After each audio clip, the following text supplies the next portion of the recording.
welcome back to my YouTube channel. My name is Roxanne. I'm also known as The Tiny Taster, and today's recipe is a wonderful Mirchi Ka Saalan.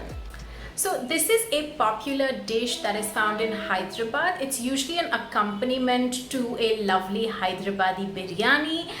It's almost like this peanut, coconut and chili curry.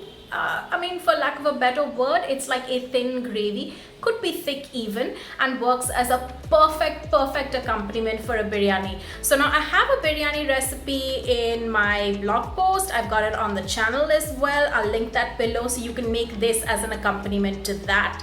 I actually made this first all the way back in 2016 and it's been such a hit since. So I thought since I have the biryani recipe, I might as well do the salan as well. So if you want details to the complete blog post with descriptions and everything, I'll link that below. If you like this video, make sure to give it a big fat thumbs up and leave me a comment. I love hearing from you. I always want to know what you guys think and whether you enjoy the recipe, and especially if you tried it. If you haven't already, hit that subscribe button, that little red thing down below. Hit that, you'll get notified every time I post a new recipe. So without further ado, let's get cooking. For this recipe, you're going to need some peanuts, some coconut and sesame seeds. You'll also need some mustard seeds, some salt, an onion that's finely chopped, curry leaves, ginger garlic paste, a host of masalas, turmeric, red chili powder, garam masala, cumin, and a nice little ball of tamarind. And then of course your main ingredient, the chilies. I've just used Bhavnagari big fat chilies. Traditionally in this recipe, you use these fat Bhavnagari chilies. Mine look a little shriveled because they've been in the refrigerator for a while, but you can use them fresh. You can chop them up and add it in, or just slit it down the middle. Anything works. In my pan, I just dry roast the coconut. I've cut it haphazardly. If you have grated coconut, that's fine. If you have little bits, that's even better. To that, I then add in the sesame seeds and the peanuts, and you just keep dry roasting them till they turn color a little bit. Ideally, you would do this separately. I just got lazy. The peanuts take longer to roast because they're more. It's 100 grams of peanuts and 50 grams of the coconut and sesame seeds, but I didn't really care. I didn't think it mattered. You just roast them all and then mix it in a blender. Once it's mixed in a blender, you get a nice thick paste. You just add enough water to this, otherwise it won't mix well in your grinder. This coarse paste is good enough.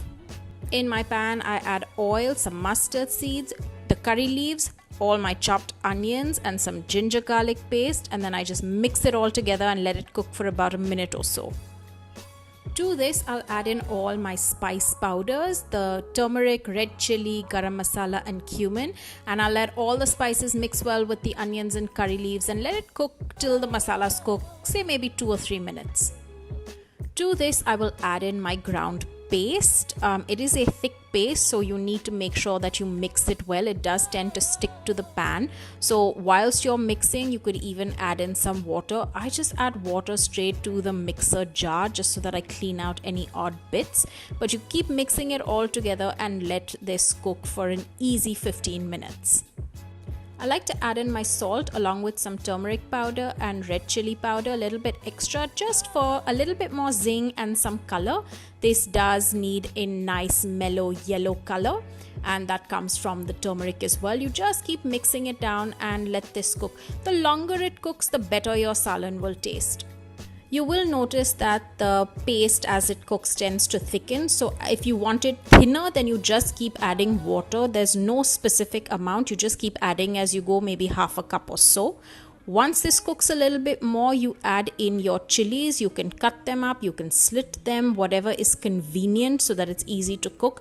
You just add them in. A lot of people like to fry their chilies beforehand. That's also convenient. It cooks faster. I'm lazy. I like to do everything in one pot or one pan, so I just toss them in and let it cook along with the rest of the mixture.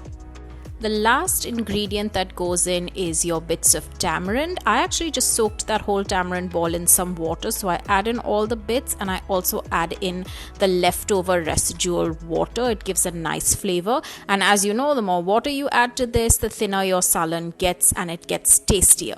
So you would cook this for an easy 45 minutes, nothing less than that, and as you cook, you'll notice the oil starting to separate, and that's when you know that it has finally started to cook. So if you can do longer than 45 minutes, great, but a minimum of 45 minutes, so even the chilies get some time to cook down completely.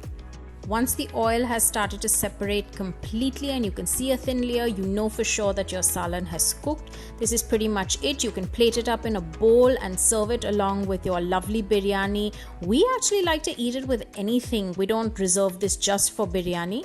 So you can serve it with whatever rice dish that you have, or even mop it up with bread. It's like a lovely thick peanutty curry, and it's nice and spicy. So that's it. I hope you've enjoyed this Mirchi Ka Saalan recipe. It's really easy. The only cumbersome part is making that essential paste, but even that's not too hard. So there's no excuse why you shouldn't make this. If you like this video, make sure to subscribe to the channel, hit the like button, leave me a comment, and I'm going to see you guys soon.